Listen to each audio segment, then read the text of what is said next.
साबिक फौजी आमिर जनरल ज़ियाउल हक ने अपने दौरे आमरीत को नाम नहाद जमहूरी दौर साबित करने के लिए पीर पगाड़ा की फरमाइश पर सिंध से मोहम्मद खान जुनेजो को अपना वज़ीर आज़म तो बना लिया, लेकिन जब उसूल परस्त और सादगी पसंद जुनेजो ने अपोजिशन से मामलात बेहतर करने और ज़िया के अहकामात बिला चूनो चरा मानने से इनकार किया तो 29 मई सन 1988 को इन्हें एक झटके से वजारत उज़्मा से फारिग कर दिया गया। कहा जाता है कि जुनेजो की फरागत की फौरी वजह ज़ियाउल हक की जासूसी करवाना बनी। 4 साल तक जनरल ज़िया की काबीना में इत्तलात व नशरियात के वजीर रहने वाले राजा ज़फ़रुल हक का कहना है कि जनरल ज़ियाउल हक के गिर्द मौजूद करता धरता जर्नैलों की राय थी कि सिंध से वज़ीर आज़म ज़ुल्फ़िकार अली भुट्टो की फांसी के बाद अगला वज़ीर आज़म सिंध से ही लाना होगा ताकि उसे कबूलियत की सनद मिल सके, और ऐसी ही राय पीर साहब पगाड़ा की भी थी।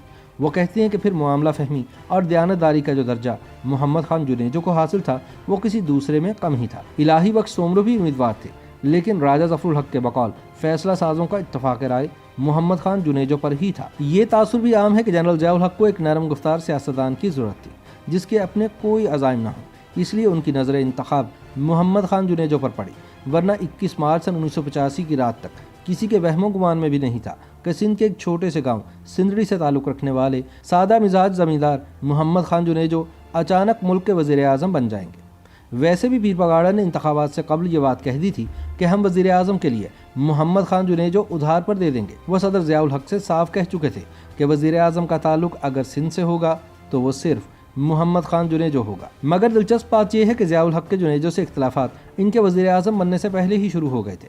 सदर ज़ियाउल हक ने अपना सवाबदीदी इख्तियार इस्तेमाल करते हुए जब जुनेजो को वज़ीर आज़म नामज़द किया तो पहली मुलाकात में जुनेजो ने ज़ियाउल हक से सवाल किया कि मार्शल लॉ कब उठेगा।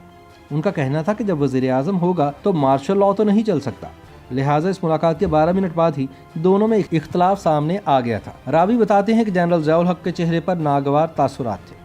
फिर जब जुनेजो ने वजारत उज़्मा का मनसब संभाल लिया तो उन्होंने पर पुर्जे निकालना शुरू की। उनके लिए हुए कई फैसलों से ज़ियाउल हक को इत्तफाक नहीं था और बाज़ मामलात पर उनका ख्याल था कि जुनेजो उनके दायरा कार में मुदाखलत के मुर्तकिब हो रहे हैं। जनरल ज़िया बहरहाल एक आमिर था और वो नहीं चाहता था कि उसका नामज़द वज़ीर आज़म उसके सामने रेड लाइन क्रॉस करे, क्योंकि उस वज़ीर आज़म को तो लाया ही इसलिए गया था कि दुनिया को दिखाया जा सके कि पाकिस्तान में जमहूरी निज़ाम नाफिज है। राजा ज़फ़रुल हक, सदर जनरल ज़ियाउल हक और वज़ीर आज़म मोहम्मद खान जुनेजो के दरमियान इख्तिलाफात और उनकी वजूहात की तफसील से खूब वाकिफ़ हैं।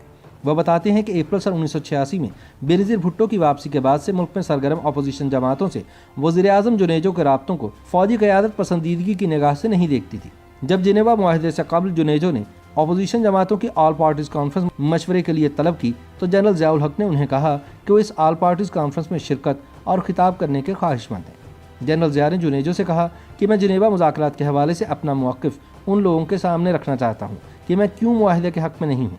दूसरी जानिब जनरल ज़ियाउल हक अफ़गानिस्तान में मुस्तहकम सियासी हुकूमत के क़याम से कबल जिनेवा मुआहदे पर दस्तखत करने के हक़ में नहीं थे, लेकिन मोहम्मद खान जुनेजो ने साफ मना कर दिया और कहा कि आपको बुलाया तो इनमें कोई भी APC में शरीक नहीं होगा।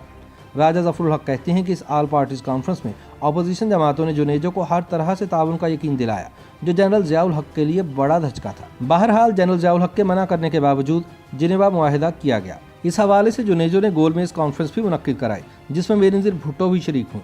ये कॉन्फ्रेंस एक रोज़ में ख़त्म नहीं हुई बल्कि ये 2 रोज़ तक जारी रही। दूसरे रोज़ जनरल ज़ियाउल हक ने वज़ीर कानून इकबाल अहमद ख़ान को फ़ोन किया और कहा कि ये ड्रामा कब तक चलेगा।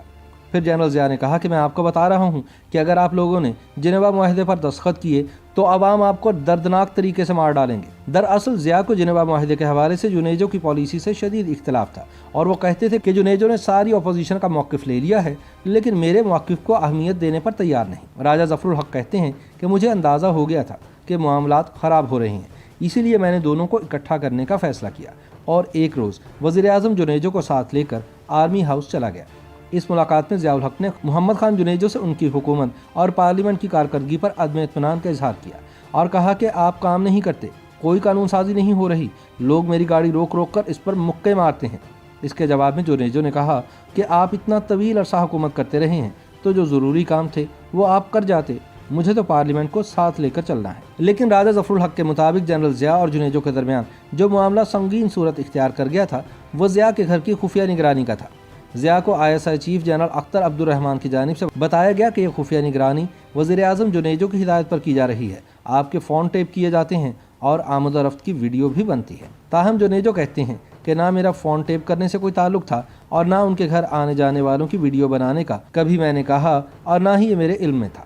تجزیہ کاروں کے مطابق محمد خان جنیجو کی وزارت عظمیٰ کے تابوت میں آخری کیل اس وقت ٹھوکی گئی جب انہوں نے فوجی افسروں کی ترقیوں اور تقرریوں کی فائلیں ایوان وزیر اعظم میں روکنا شروع کر دی، اور وہ بعض افسران کی فائلیں از خود طلب کرنے لگے تھے اور جو فائلیں بھجوائی جاتی تھیں ان کو روکنے لگ گئے تھے۔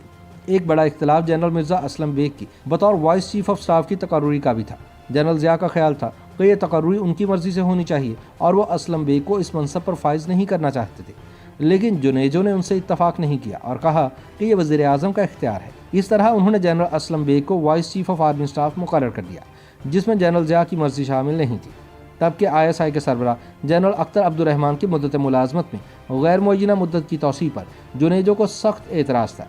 ان کا کہنا تھا کہ ان کی مدت ملازمت بھی پوری ہو گئی ہے اور منصب کی مدت بھی، تو پھر یہ کیوں اس پر قائم ہے۔